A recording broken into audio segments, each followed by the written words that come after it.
What's going on, bunch of GPs? Welcome to GP Entertainment. I'm Anthony. I'm Gooch. And we're here to talk about The Last of Us, Episode 1. So, Gooch and I are both pretty big fans of the series, I think. We both played the games. Oof. Yeah. I think we both said that it was the best video game we've ever played. Yeah, hands down. I mean, story-wise, action-wise, I mean, it's bar none. I've been begging my wife to try to sit and watch me play the game because the story is so good that I want everybody to experience it. Right. So now that it's come to HBO, I mean, it's in great hands. You obviously know they take care of their properties. They throw all the money at their properties to try to make them the best as possible. Mm-hmm. And based on what we've seen, I think it really shows. Yeah. And this has been a long time in the making. The original game dropped in 2013. It was one of the last PS3 games. It's crazy it was on PS3. Right? Now we're on PS5. It was a hit, won all the Game of the Year awards. They immediately remastered the game, I think in 2014 for the PS4, right when the 4 dropped. It was one of the best games of the whole generation. Mm-hmm. And now the PS5 has dropped. They even released a new Last of Us Part 1, another remaster just for the PS5 back in the fall. And so that was leading into this series. So you could tell it's a property that people have wanted to play, people love playing, and I think it lives up to the hype. I think it does too. And I mean, like I said, it's in great hands with HBO. I've been anticipating this series for a long time since they started announcing the cast. Mm-hmm. You know, they put Pedro Pascal in the role of Joel. Everybody knows Pedro. He's been killing it lately. Mandalorian, Game of Thrones. I mean, Bella Ramsey as Ellie. You know, Have you seen her before? You know, Game of Thrones, the alumni, man. She's She's Lyanna Mormont, bro. That's right. She's over there talking down to all the men in the realm. I was trying, because she's got such a unique face. I was trying to remember where I had seen her before as I watched the episode. Yeah, so you know, HBO's obviously taking care of their people. They keep casting the same folks. I mean, these people are talented, and it really, really does show in the series that we got. Yeah. So I guess we'll jump right in. I mean, Let's the talk series. About the episode. Yeah, the series opens up with a new scene to gamers. It was a couple like doctors talking on a talk show in the '60s, and they were just kind of spitballing as to like, hey, if the world were to end, what do you think would cause it? And obviously one of the doctors is like, oh, some kind of flu is probably going to be something that really takes out the human race. How about that, a pandemic? Hey, funny, right? It's almost like they're kind of playing to our emotions a little bit based on the couple years that we've been living. You know what I mean? With all the crazy pandemic stuff. And then another guy chimes in and he's like, no, I feel like a fungus is going to be something that could take us over. Because there are cordyceps that in nature, in the world now, that take over different bugs and are able to kind of control them and make them kind of do what they want in order to kind of grow and spread and, you know, spread that fungus to the rest of the hive or whatever. If you've never seen this, you can probably look it up online. I know it was part of Planet Earth. They did a good segment on that where you can actually watch an ant that gets infected with cordyceps, which is a fungus. Like I said, the scientist was telling everyone it's not going to be a virus, it's not going to be a bacteria, it might be fungus. And people laugh at him when he says it, but he explains and says, look at what's happened in nature. There are these animals, the fungus gets in them, and it starts literally growing in their body and taking over their mind. So the creature can still stay alive, be protected, but has no control of its mind. It kind of just sends you into a rage and controls you. Yeah. So, and I thought another cool little twist that he talked about, he's like, you know, LSD is derived from a fungus. You know, mushrooms make you kind of go into a different universe. So you obviously know that they have the power to kind of alter your mind as a human being. Right. And they also throw the extra twist in there with global warming. They're like, you know, if temperatures do end up rising, the temperature that you need that fungus to be able to survive at might evolve to be a little bit sustainable in humans. And spoiler alert, I mean, it does eventually kind of take over the human race. right. Which, you know, takes us to the next scene where we open up with Sarah, Joel's daughter, which is very similar to the game, but we just kind of get a little bit more backstory, which I really, really liked. This is really the heart of the Last of Us story, is this opening. I'm really glad that aside from this little scientific opening to kind of prepare us for the fungus that could be coming in the future, with the scientists explaining that, the game opens on this scene where we meet Sarah, right? And we meet her father, Joel, and we get to see a little bit of their life, and then things happen, right? I thought that opening was just incredible in the game. It gets you so into the story, the characters, you really fall in love with them, and then you can follow the tragedy, which, spoiler alert, Sarah gets killed in this scene. So we fall in love with Sarah. We kind of have a day in the life of Sarah, which is expanded from the game, because the game kind of opens up at night. She explores her house, and then stuff starts happening. This time, we get a whole day to try and get to know her. I thought that was nice because we really do get to build a little more relationship with her. Yeah, and the beauty about the game versus the show, I mean, the game, you build this love and this like affection for this young girl just based on the writing. Like she's funny. You could tell that she cares about her dad. And what I really also appreciated is that they carried over that same writing into a bunch of scenes in the show. You know, the infamous expanded it. Yeah, where'd you get the money to fix this watch? I sell hardcore drugs. Like I was so happy that they kept that cute same banter line. back and forth with the daughter and the father, between Sarah and Joel. You can tell that they're together.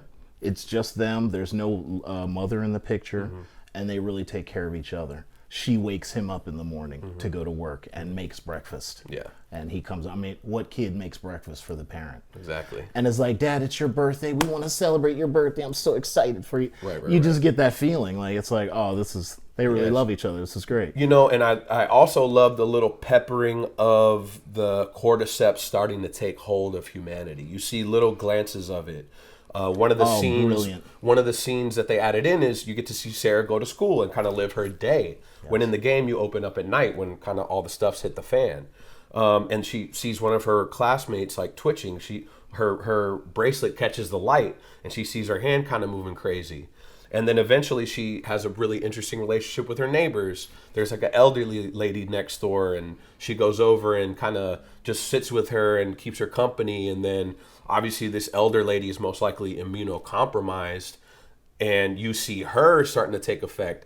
And the way they did it in the background, blurred out, and you just see her face, like it was awesome. Because as a gamer, you know what's coming next. Like you know what these runners are capable of, like this first level of the infection.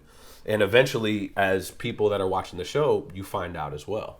I thought all those little tidbits in that first day that were added were just so wonderful. You know, because we know what's coming. Exactly. And you see all the little tidbits, you're like, oh. Yeah, she goes to the watch store, and another thing that played really well is like, this is probably how America would handle some kind of crazy pandemic or some kind of crazy disease, because she goes to this watch store and it's run by these Middle Eastern people. I'm not really sure where they're from, Lebanon or something like that. I think they established that.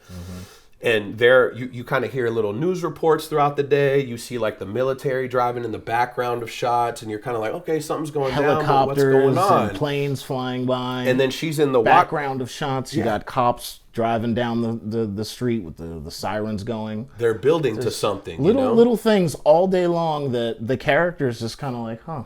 Yeah, this is what's going on today. This is weird. Yeah. But because we know the story, like it's a really nice little like, oh, we know it's coming. Yeah, oh the anticipation is building. And then, and then it cuts, we get right to where kind of the game picks up, where Sarah's fallen asleep, her dad's not there, she wakes up and stuff's going down outside. There's helicopters, there's explosions, there's sounds, the TV's down, radio is down. So she's kind of wandering around, one, trying to find her dad, and two, trying to figure out what's going on. Eventually, the neighbor's dog comes to the door and starts trying to scratch, and I'm just like... Obviously freaked out. And they ended one of the scenes with the dog a little freaked out about the grandma as she leaves the house. I'm a dog lover, so look, if your dogs are freaking out about something, you need to pay attention. Trust me. Right, because they know. Yeah. So then she goes out, and, she's trying to get the dog back to the neighbor, and the dog is like, I'm gone, rips out of his collar and leaves. And I guess Sarah, with balls of steel, is like, well, I'm going to go in my neighbor's house and see what's going on. Yeah. And then she finds the scene of, this grandma who was wheelchair ridden, could barely walk, barely move, barely talk. Now she's up and about. She killed both of her family members. And she walks in, and one of the coolest little details that really isn't in the game, the cordyceps, the fungus coming out of her mouth, and you could see her like putting them into the body of the lady, the wife of the house, and how they like separate and rip apart, and it's like gnarly, but it looks real. I love that. We never really saw that in the game. You just kind of get attacked, or you don't really see that little detail, but I really, really like that addition in the show. Yeah, that was a nice change from how they did it in the game. You get the same essential setup, but comes off a little different. And seeing grandma attack the family like that, and she walks in on them eating her family. Yeah.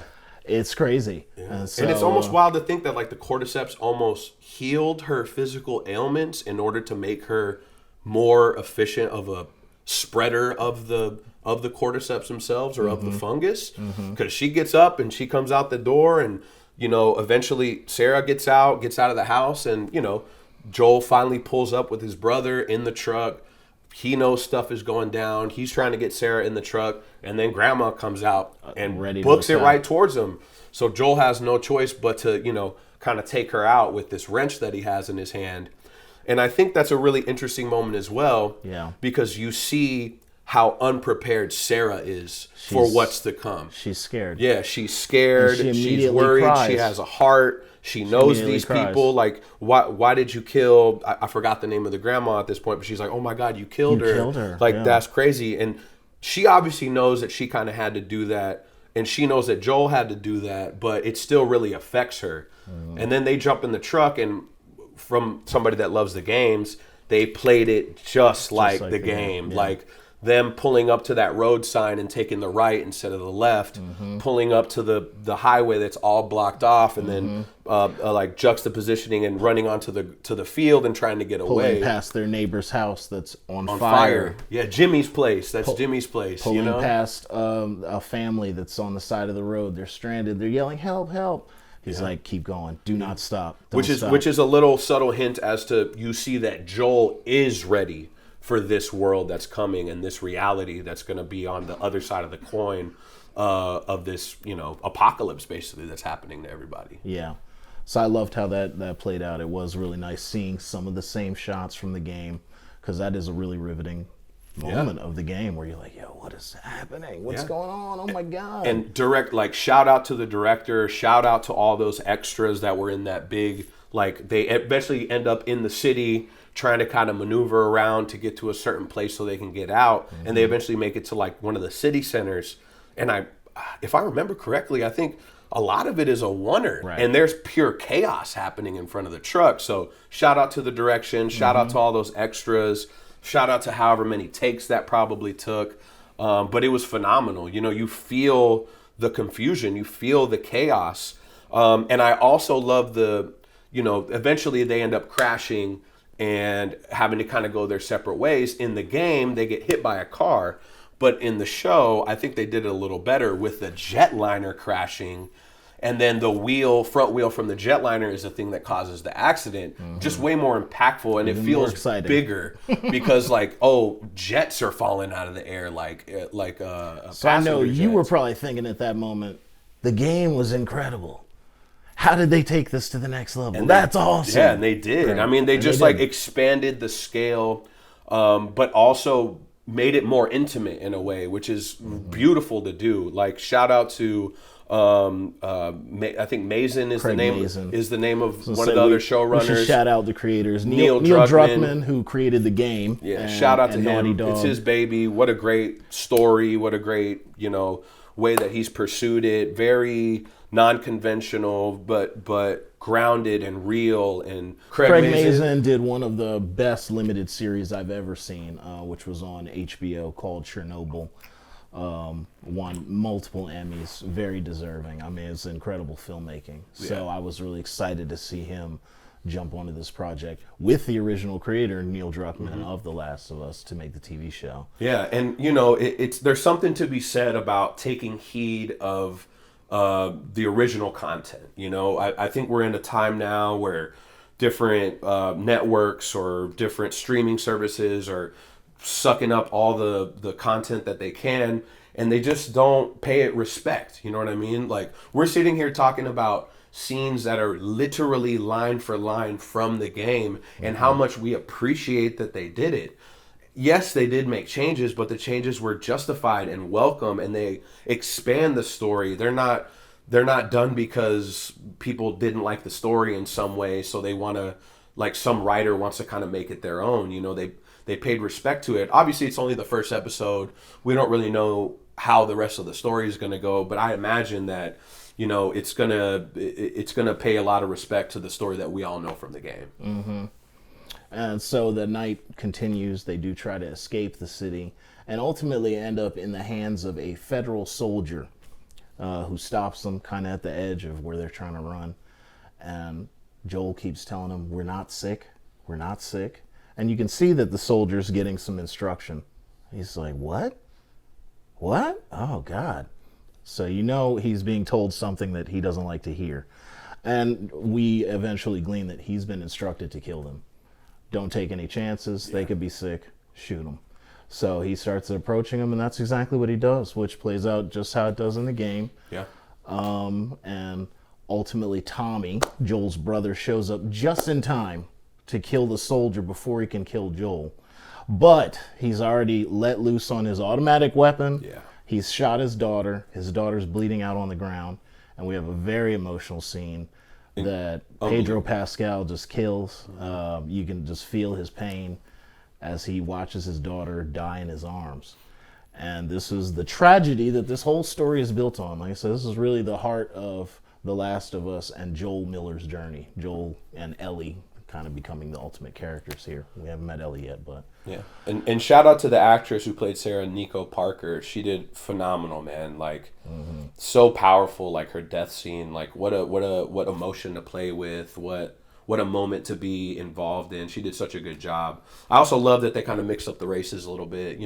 Joel in the game, Joel Miller, he's just a white guy, but now it's being played by Pedro Pascal. His brother Tommy is being played by Gabriel Luna. So, it makes sense. They're Texas boys, still some down home, good old boys, military background, which they don't really talk about in the game, but you always kind of assume because they're so capable. There's a really easy little cutaway there was scene. like a shot, they pull away with the truck, and you see the little combat veteran like bumper sticker. Veteran. So just little touches like that just kind of add to the story that we already love. And then, obviously, she passes away, and that's the catalyst to the entire story. It's at the end of the day, this whole story is about love and unconditional love. And even if love costs everything, you know what I'm saying? Which, eventually we'll all kind of get to a point where we'll see how much love Joel does really have for Ellie. You know what I mean? And, then we open up 20 years later. So, it's Joel's 36th birthday, I think, in this episode.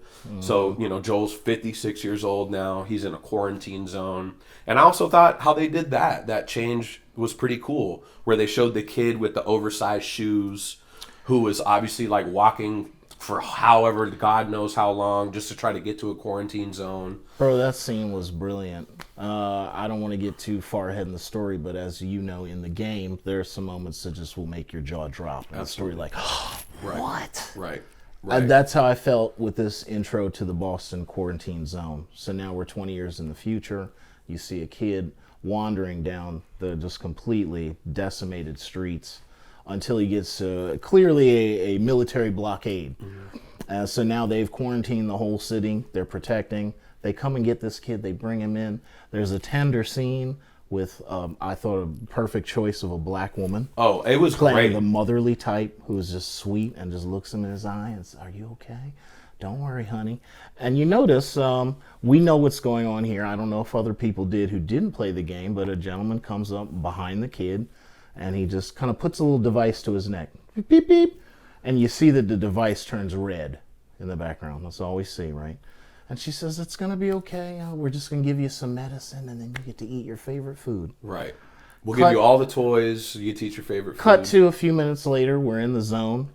People are working. And then we see Joel. 20 years later, he's working on a crew and they're actually throwing bodies. Into a burn pit. Infected bodies into a burn pit. Yeah. New truck pulls up with some new bodies. And they pull open the truck and we see it's the kid. You could tell by his shoes, he's wearing those big oversized, like green, like neon green lace shoes or something. So you know it was that kid. And why that made me drop my jaw to the ground was because we just had a tender scene with a woman who told him, "You're safe now. Yeah.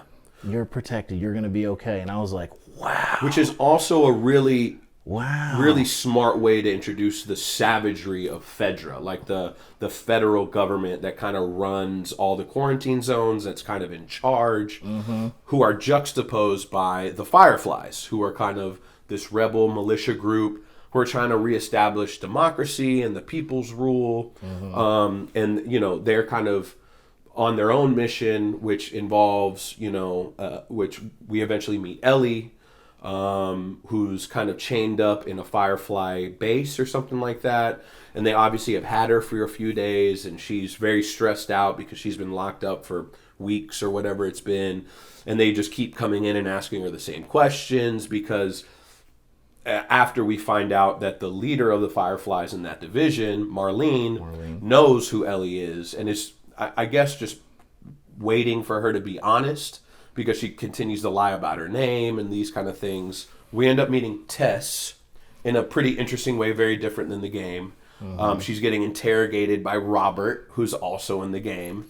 But they play that a lot different, which I really, really liked. Violently, as it opens with her with a black eye. They're trying to negotiate, like, look, I know you fucked me. I fucked you too. Like, let's just get over this. Nobody needs to kill each other. It's a dirty business. Let's get out of it. And so that really kind of introduces us to the grind now. Right. Of what it's like being in this quarantine zone. These folks are struggling for any kind of resources. They're fighting each other. They're killing each other.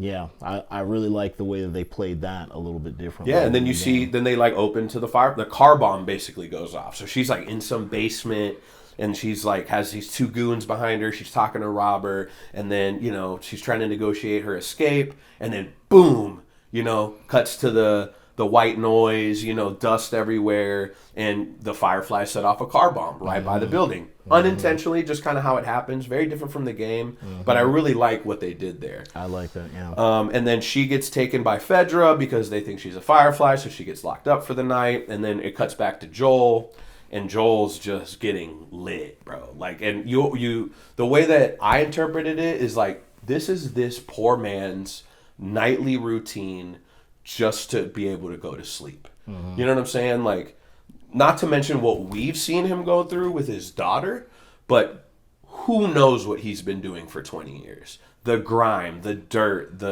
what he needed to do to survive, to live that long in this world. The man has some demons in his head. So I feel like you could feel what that 20 years was like just from these couple of scenes that we're given here at the beginning. Sure. Seeing them kill a child because they immediately know he's infected. So there's a lot that you have to imply here. Like I say, you see this device turn red, and then we see him kill him. So now you should kind of put together that, oh, this device, when it turns red, it must mean they're infected. So that'll play out as we go a little further now. So eventually Tess comes home. Joel wakes up from his, you know, drunken stupor of sleep, realizes that Tess got her butt beat, sees their black eye, sees her busted lip. Joel's a protector. That's his whole entire role. So he immediately is, who did this? What do we need to do? How can we take revenge? What do we need to do to make this right? Tess was lying to Robert and was like, hey, don't worry, I'm not going to let Joel do anything. But deep down, she was like, we're about to get his ass, you know? You find out that this is really over a car battle. Yes. And it's ultimately because Tommy, Joel's brother, is mentioned. And it's kind of alluded to that Tommy has now become a Firefly. He's one of the rebels. He's left. And Joel thinks maybe he's in trouble because he's had a radio man who's been kind of secretly hearing some transmissions, and you can get the feeling that he tells him every now and then, we've heard from your brother, he's safe. Now suddenly there's no transmissions from Tommy. And so Joel's worried, and him and Tess are trying to get a car battery so they can get a car and take a journey and try and go find his brother. They're in Boston. He finds out from the radio man that his brother's in Wyoming. And they're in Boston. And he's like, are you nuts? Yeah, he's like, you want to drive across the open country? Not only do we have all these infected out in the world, but you got to understand now there's slavers, there's rebels, there's warriors. I mean, you don't have to just deal with the infected. You got to deal with the people. Absolutely. And people that played the game, like right. the times where you come across like the bad guys out in the world is 10 times harder than having to go through a level with just the infected, because Right. they're predictable, but humans are a little bit less predictable than the infected can be. And then it cuts to Joel and Tess kind of going into the subway to try to get to the building that they know they're going to do this transaction at. They're trying to come up through the building to try to surprise everybody. And then we see our first like forward staged infected person who's kind of stuck to a wall. They got the mushrooms all growing out of them, which also plays to a certain aspect of the show that I think might be different than the game. So in the game, there's an airborne aspect to the infection. So the cordyceps, like anything else, couldn't grow out of the person, and then they kind of burst out of them, and then wherever that area is there's cordyceps all in the air. If you breathe them in, you'll get infected. But I'm getting the feeling that they're not going that route in the show. I feel like they might just be going, you have to be bit in order for you to get transmitted the infection. I'm not really sure yet, because that zombie that we saw hadn't burst or anything yet. Honestly, I did have the same thought. Yeah. I think that they will end up letting us know that it is airborne, because that's ultimately how they say it spreads to the world. It plays in certain moments. But I did wonder when you first see that body, and you'll see when you see the show. I think they did that beautifully too. It looked incredible. Because, like I said, this is a fungus and it grows into you. If someone dies and they're like up against a wall, they're gonna the fungus just grows. Yeah. And so you'll find people stuck to walls, in weird positions with stuff, the fungus just growing out of their heads and bodies.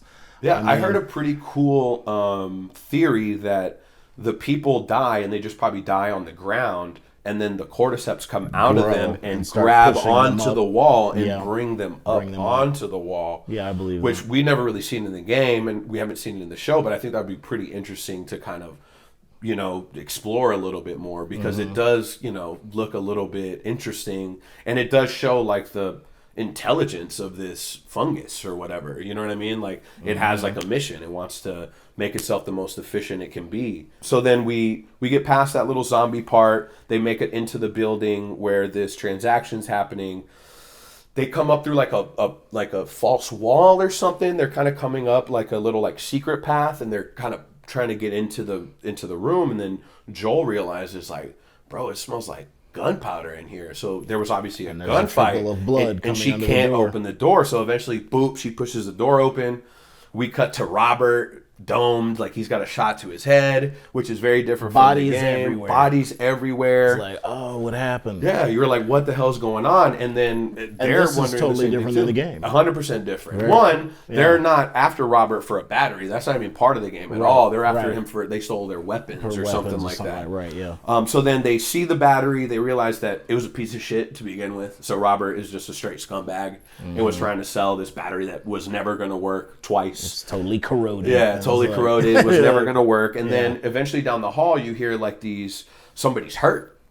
So they're like, oh, let's go check out what's going on. They come around the corner, and it's Marlene and one of her like sergeants or one of her like generals or whatever of the Fireflies. And they're in dire straits. Marlene she's shot in her side. The poor general girl, she doesn't have an ear. You know what I'm saying? So they've obviously been through it. And then eventually Ellie jumps out to bursts try to out the door. Joel immediately throws her into the wall. Yeah. But it shows. But I also love that moment because one, it's great. It shows Ellie is fearless. Ellie is somebody that was born in this, that's come through God knows what to get to where she's at. So she's had to fight and claw and scratch and make it happen no matter what. And then you also see Joel. And the fans of the game will love, and they introduce us in the earlier scene when Marlene gives Ellie her bag. She has her pocket switchblade. Yeah. Right? Yeah. So she comes at Joel knife ready, but he's ready too. You see that Joel's this man's been doing his thing, and he survived 20 years. So I mean, this poor she gets slammed into the wall, and that knife goes right under his foot, and he's like, "What the fuck?" And they're like, "Please don't point the gun at her." She's very important. And another thing that I really loved there was Tess's reaction to everything that was happening. You see the motherly aspect in Tess. Like, you see her protective nature. You see that she knows that this kid is important. You know what I mean? And she's the one that's really convincing Joel, we need to do this. She can just tell by the scenario. And the fact that Marlene is, she's a bad lady. You know what I'm saying? She's a badass. She's her, and she's trying to do everything she can to get this girl out immediately, to get to, I forgot what they called it, but some other Firefly sect that's kind of outside the city that's kind of ready to go to take her to whatever this hospital or whatever this research facility is, so they could try to find the cure. They don't fully explain it yet. Yeah, not yet or anything like that. But I love that look in Tess's eye, the way she reacts to, who is this girl? Like, where do you need us to take her? You can see that switch flip in her head. And you could see the way that Joel trusts her. 100%. You see that he doesn't make the decision. Yeah. He steps back, and he's like, Tess, what's up? Yeah, Joel's kind of like, I'm about my business. We need to do what we need to do to, make the most money. Like, they're just trying to survive at this point. But Joel kind of is riding with Tess at this moment. And he's like, all right, cool. We'll take her, But, I mean, obviously there's a deal for them. Their goal is to get this car to go try to find Tommy, and they promise him that. And it's kind of funny. They're like, if you don't give us the car... Not just a battery. They're like, we'll give you a battery, a car, weapons, everything you need to get where you're going. The moment I did really like, though, was when they were like, if you don't do this, we'll kill the girl. Like, if we get there and they tell us no, we're just going to kill the girl. Right. And she's like, deal. And then Ellie's like, damn, that fast? Right. Like, all right, shit, all right, I guess I'll go with them. Deal. Yeah. And she's like, shit, that was quick. So I love that little moment. Some little differences from the game. But that lets us know as the audience that Marlene is sure, and she's not playing no fucking games. Yeah. She's like, I am serious. This girl's important. Take her where we need her to go to be safe, and I promise you we will take anything you need. And then we get to them kind of going back to their little staging apartment to try to get ready to leave the quarantine zone. They obviously have this little apartment that's probably close to the wall. And then you kind of get a little bit more of the lore. Joel has a radio in that apartment. Ellie's just kind of being a nosy teenager. She's like opening up all the books. She finds this billboard, top 100 songs of the past 100 years. It's like a big old Bible worth of like song titles or whatever. And she opens up a page and she sees like 60s means supplies, 70s means clear, 80s means question mark. Yeah, so she's like, or a big red X or something. And she's like, oh, what does that mean? And then Joel comes in and, she just straight up asks him. And he's like, kind of dismisses her.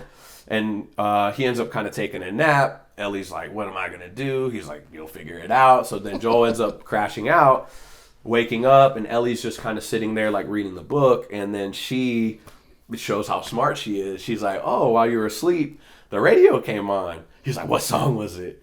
And she was like, wake me up before you go. Like I was like, dang. I was like, what? How did she even know that? You know what I mean? But she knew that was an 80s song, and she see Joel's reaction. She was like, oh, 80s means danger is out there. There's trouble out there. Right. So she's, it plays to how clever she is, and she kind of figured, she's like, oh, I cracked the code. I love that part. She's smarter than I am. Yeah. I mean, I'll be dead, bro. That was very cryptic. What she read in that book, I read it, and I didn't put that together right away. Exactly, I'm like, man. Oh, wow, okay. Yeah, I would have been one of them neighbors stuck in the house, bro. I would have been a rap like day 1 or 2, like, let's be honest. But so this ties into everything we're saying about the writing. All the little things tell you so much about the characters and what they're good at, where they're smart, what they care about. Every little bit. It's almost like there's not a wasted line. Like, there's not anything that's meaningless. Like, there's weight behind every word that's spoken. Right. There's meaning behind every scene. There's like something important behind everything you're seeing on screen, even if you might not notice it your first watch through or your first playthrough of the game. It all is important, and they put it all in there purposefully, which is it's something you can't really say about a lot of TV these days. So that scene has one of my favorite moments, talking about these little moments. When Joel wakes up from his nap, Ellie makes a joke with him that your watch is broken. Now, we didn't mention this before, but at the beginning, 20 years prior, we said it was Joel's birthday. What his daughter does is gets his watch fixed. Yeah. And Pedro played it so perfect and so subtly. Because you can see it behind his eyes. Yeah, you could tell that it hit him a little bit. His daughter. Yeah, but she's also a young girl. So I think if that would have been a grown man joking about his watch, would have been totally different. Oh, he would have squared up immediately. But to hear it come out of a young lady's mouth, like a girl's voice, and like to hear that joking tone, I think it kind of brought him back a little bit to his daughter. Absolutely. And it was beautifully played. Like the most subtle little eye that's twitch. A genius little quip from the writers right there. Good for Pedro to put the same line in Ellie's mouth that was in his daughter's mouth earlier.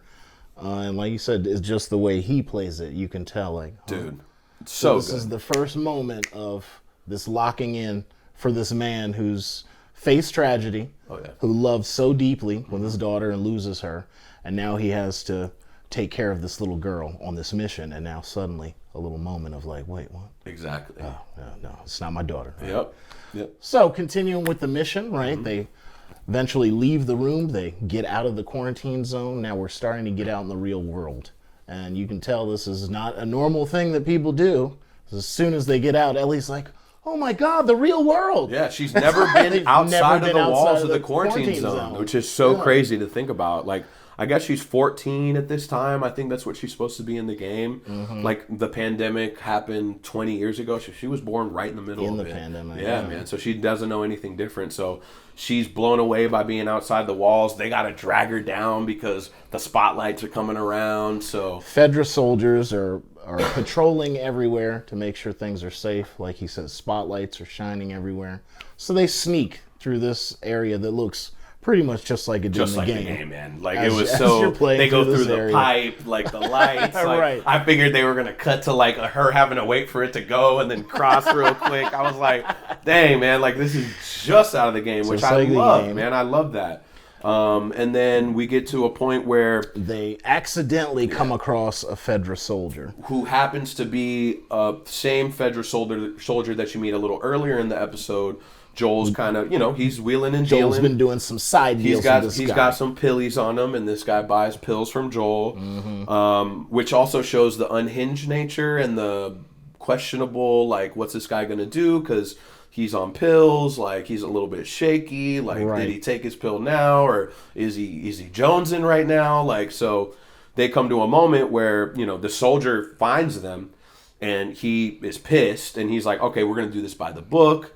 Which the process is you get the people down and you test everybody to make sure that they are not infected. So we see that same machine come out that they introduced when they touched the other guy's neck.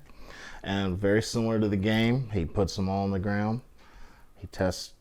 You see the light turn green, okay? He comes up to Joel's neck, light turns green.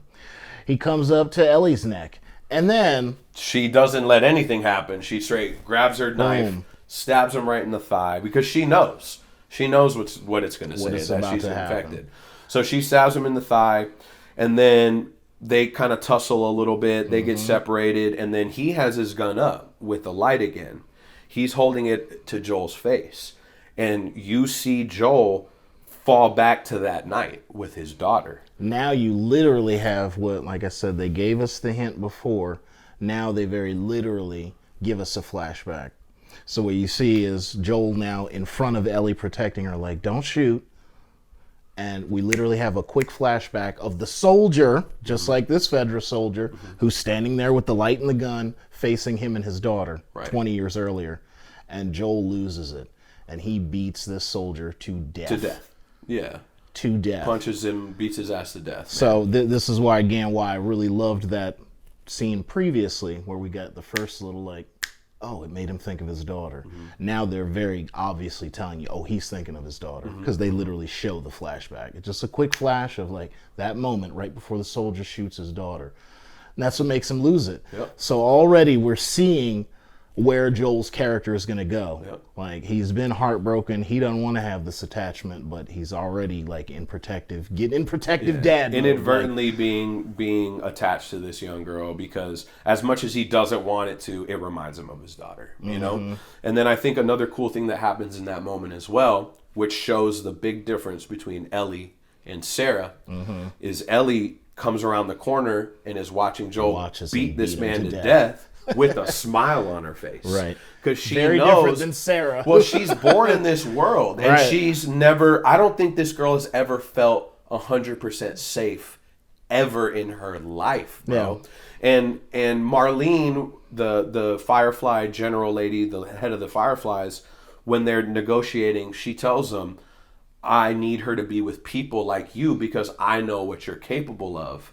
And Ellie is like, what are they capable of? Yeah. And she is seeing that manifest itself. Ellie's made and built for this world. Right. Sarah, it almost, as sad as it was that she passed, he almost did her a mercy by not making her go through who knows what Joel went through in those 20 years and the things that she would have seen, because she's a little sweetheart. You know what I mean? Right. And there's no way she would have survived in that world. So I love seeing that dynamic, that difference, and the fact that, you know, Ellie's built for this. Like, she's ready.